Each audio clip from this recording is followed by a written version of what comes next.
자, 션타임의 3분 달러 동향 코너 시작하도록 하겠습니다. 오늘은 2017년 10월 19일입니다. 자, 오늘도 달러의 방향성을 통해서 해외 선물의 방향성을 예측해 볼 수 있도록 하고요. 달러 환차익의 미래 시세와 그리고 세계 경제 흐름에 대해서 읽어볼 수 있도록 하겠습니다. 자, 전날 달러는 어저께 큰 틀의 박스권을 이어가면서 3일 연속 상승세를 이어가지 못하고 조금 상승세가 둔화된 모습입니다. 자, 어저께 한 차례 하락하면서 현재 93.20포인트까지 내리앉았는데 그냥 박스권의 그냥 횡보권이었다, 박스권이었다라고 보시면 될 것 같습니다. 자, 어저께 달러는 장 초반에 상승세를 이어갔었는데요. 네, 차기 연준 의장 인선에 지금 시장 움직임이 시장 투자 심리가 주목되면서 한 차례 상승장을 이뤄냈습니다. 자, 옐런보다 매파적인 인물이 당선될 것이다라는 기대 심리가 계속 보이고 있죠. 자, 존 비 테일러와 그리고 지금 보이시는 케빈 워시, 이 두 명의 인물들이 옐런 대신에 내년부터 연방준비위원회를 이끌 것이다라는 그런 기대 심리 속에서 달러가 장 초반 상승했습니다. 자, 이 두 인물은요, 이 두 인물은 매파적인 인물입니다. 옐런보다 매파적인 인물이에요. 사실 옐런보다 비둘기파적인 인물이 없습니다. 거의 옐런은 어떻게 보면은 정말 시장에 별다른 제재를 없이 시장 스스로 자율적으로 그 증폭과 수축을 해야 된다라고 주장하는 인물이고요. 그리고 다른 인물들은 다 강력한 경제 체계를 안에서 경제가 흘러가야 된다라고 주장하는 인물들입니다. 뭐 장단점이 있어요. 그리고 비둘기파적 견해와 그리고 매파적인 견해, 어떤 것이 맞다라고 볼 수가 없습니다. 뭐 하나가 딱 이 상황에 맞다라고 할 수는 없어요. 다만 여기에서 서로의 장단점이 있고요. 또 그 시기에 그 시기에 더 잘 맞는, 우리가 좀 이게 우려 심리가 있었지만 나중에 뭐 지나놓고 보면은 이게 더 괜찮은 방법이었네, 약간 이런 식이에요. 그렇기 때문에 경제 정책이라는 건 사실상 답은 없습니다. 자, 어쨌든 간 옐런보다 매파적인 인물이 당선될 것이다라는 기대 심리 속에서 달러가 장 초반 상승했습니다. 자, 또한 이러한 어저께 발표되었던 베이지북에서 자, 물가 상승률이 좀 점진적으로 상승 중이다라고 평가를 하면서 생각보다 부진했던 8월달, 9월달의 물가 수치에 대한 우려 심리를 좀 완화시켜줬죠.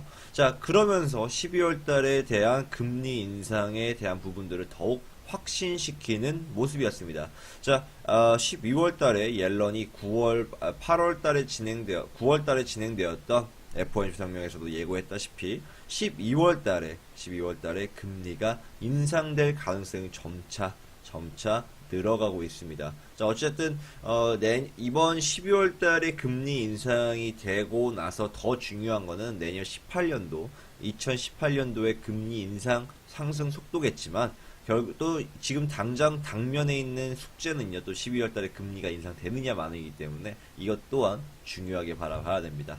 자, 보시면은요, 지금 저희가 채권을 보시면은, 자, 이게 지금, 2year, 그러니까 2년물 단기 금리 상품입니다. 단기 금리 상품 선물이죠. 선물 상품이죠.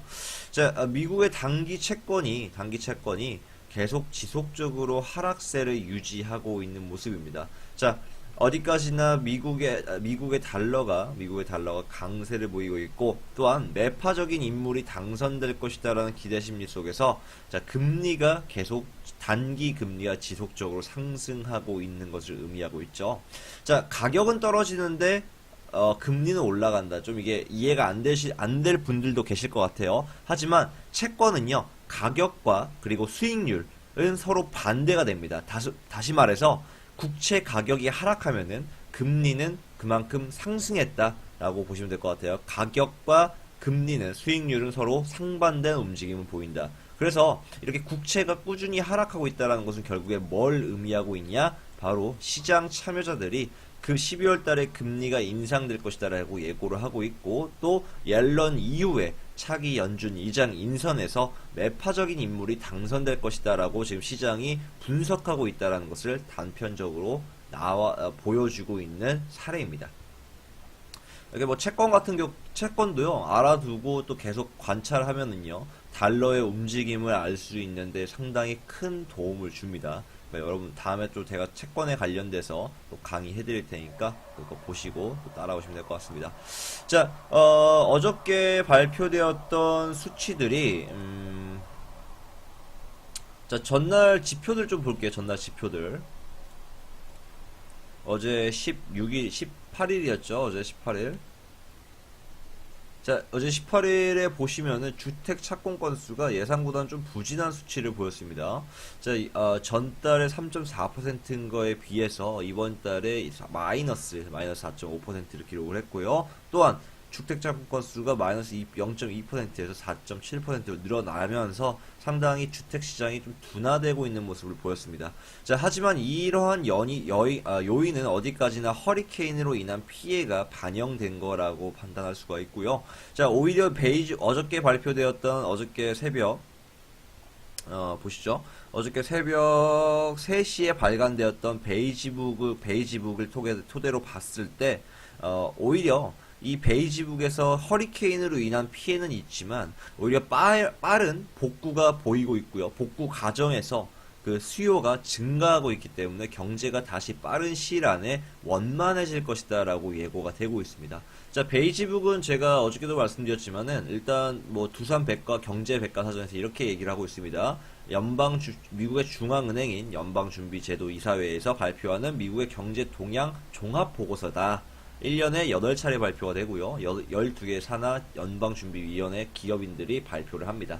자, 그래서 어제 말씀드렸지만 이 베이지북을 통해서 향후 12월 달에 금리 인상 정책과 그리고 2018년도 금리 인상 정책에 대해서 눈여겨볼 수 있다라고 말씀드렸어요. 어제 발간되었던 베이지북에서는 물가가 점진적으로 계속 꾸준히 상승하고 있다는 것을 나타냈었고, 허리케인으로 인한 피해는 미비하고 오히려 복구 과정에서 더 경제 성장이 일어날 수 있다는 점들을 미루어 봤을 때 12월달 그리고 더 나아가 18년도에 금리가 인상될 가능성은 계속 늘어나고 있습니다. 자, 어저께 이러한 상황 속에서도, 이러한 좋은 상황 속에서도 어저께 달러가 상승하지 못했던 이유는 딱 한 가지가 있는데요. 바로 유로가 상대적으로 강세를 보였기 때문입니다. 보면 어저께 유로가 한 차례 상승하면서 1.155라인까지 상승하는 모습 보였습니다. 자, 어저께 유럽 중앙은행인 ECB가 다음 주 회의에서 양적 완화 사이즈를 줄일 것이다라는 예상 속에서 유로가 상승하며 달러가 상대적으로 약세를 보였죠. 그렇기 때문에 달러가 어저께 추가적인 상승을 이어가지 못하고 이렇게 박스권의 형태를 이뤘지만 결국에 달러는 추가적인 상승을 이어가면서 94.50포인트까지 이어질 예정입니다. 자, 어저께 뭐 박스권 이루면서 추가적인 상승은 제한되었는데요. 역시나 오늘도 추가적인 상승 이어질 예정입니다. 자, 오늘 발표될 지표들 역시 여러 가지들이 있습니다. 보시면은 신규 실업수당 청구 건수, 고용 지표, 그리고 뭐 연준의 연설도 있고, 오늘 자, 그리고 필라델피아 연방준비은행의 제조업 지수 역시 발표가 됩니다. 제조업 동향이 상당히 좋은 것으로 봤을 때 또다시 달러를 끌어올려줄 원동력으로서는 충분합니다. 자, 그런 의미에서 오늘도 역시 달러는 매수 대응이 유리합니다. 장기적 매수, 단기적 매수 다 매수예요. 그냥. 자, 어디서 매수 진입한다? 어제와 동일하게 93.20포인트에서, 그리고 93.20포인트,